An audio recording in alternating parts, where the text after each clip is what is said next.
আজকের দুনিয়াতে মানুষ যদি এই হাদিসটুকু বুঝতে পারে, এই হাদিসটুকু মানুষ যদি বুঝতে পারে, তাহলে জীবদ্দশায়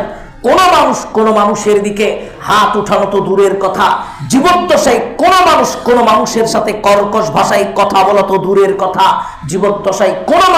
কোনো মানুষের দিকে বদমেজাজি হয়ে কথা বলা তো দূরের কথা, একজন মানুষ আরেকজন মানুষের দিকে চোখ রাঙিয়ে কথা বলার ইচ্ছা পোষণ করবে না, চোখ উঠিয়ে তাকানোর ইচ্ছা পোষণ করবে না। আল্লাহর নবী বললেন, আদম সন্তান শোনো, মান কানাত লাহু মাযলামাতুন লিআখিহি মিন গায়রিহি আও শাইইন, দুনিয়াতে যদি তুমি কোনো মানুষের উপরে অন্যায় করে থাকো, অত্যাচার করে থাকো, জুলুম করে থাকো, কাউকে অপমানিত করে থাকো, কাউকে লাঞ্ছিত করে থাকো, কাউকে তুচ্ছ তাচ্ছিল্য করে থাকো, ও মুসলমান, ফালিয়াতাহাল্লালহু ক্বাবলাল ইয়াওমা, মরার আগে তোমাকে ওই মানুষটার নিকটে যেতে হবে, তার হাতে পায়ে ধরে ক্ষমা নিতে হবে, নতুবা এ পাপ আল্লাহ ক্ষমা করবেন না। এই হাদিস অনেক লম্বা, আমি আপনাকে যেটা বলতে চাচ্ছি, আল্লাহর নবী বললেন, শোনো, জীবদ্দশায় যদি কারো গায়ে হাত উঠাও, জীবদ্দশায় যদি কারো সাথে খারাপ ব্যবহার করো, জীবদ্দশায় যদি কারো সাথে অসৎ আচরণ করো, তাহলে মরার আগে তুমি ওই মানুষটার নিকটে যাও যার গায়ে তুমি হাত উঠিয়েছো, ওই মানুষটার নিকটে যাও যাকে চোখ রাঙিয়ে কথা বলেছো, ওই মানুষটার নিকটে যাও যাকে বদমেজাজি হয়ে কথা বলে কষ্ট দিয়েছো, ওই মানুষটার নিকটে তুমি যাও, তার হাতে পায়ে ধরে ক্ষমা নাও।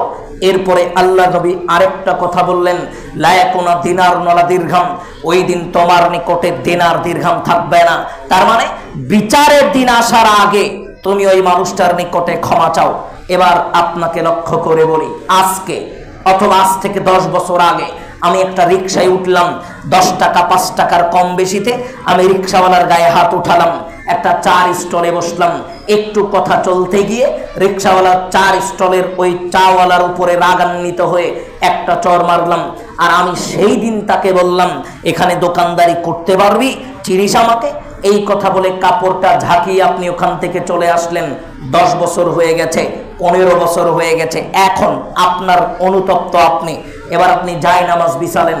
সুন্দর একটা জুব্বা পরিধান করলেন, জায়নামাজ বিছালেন, তাহাজ্জুদের সালাতে আল্লাহর কাছে কান্নাকাটি শুরু করলেন, আল্লাহ, 10 বছর আগে রিকশাওয়ালাকে চর মেরেছিলাম, 15 বছর আগে রিকশাওয়ালাকে চর মেরেছিলাম, ওগো মালিক, আমি পাপ করেছি, আমি অন্যায় করেছি, আমি অবিচার করেছি, আল্লাহ মাফ করে দেন। কাঁদতে কাঁদতে চোখের পানি দিয়ে জুব্বা ভিজালাম, কাঁদতে কাঁদতে চোখের পানি দিয়ে জায়নামাজও ভিজালাম। ও মুসলমান, মরা পর্যন্ত মানুষ যদি কাবা ঘরের গিলাপ ধরেও কান্নাকাটি করে, তবু আল্লাহ ওই রিকশাওয়ালাকে চর মারার পাপ ক্ষমা করবে না। ওই রিকশাওয়ালাকে খুঁজে বের করতে হবে, চাওয়ালাকে খুঁজে বের করতে হবে। 15 বছর কেটে গেছে, তবুও রিকশাওয়ালাকে খুঁজে বের করতে হবে, তার হাতে পায়ে ধরে ক্ষমা নিতে হবে, নতুবা এ পাপ আল্লাহ ক্ষমা করবেন না। এবার আপনাকে চিন্তা করা দরকার, আমি একজন মুসলমান আরেকজন মুসলমানের দিকে অস্ত্র উঠাচ্ছি নিজের দলকে প্রতিষ্ঠিত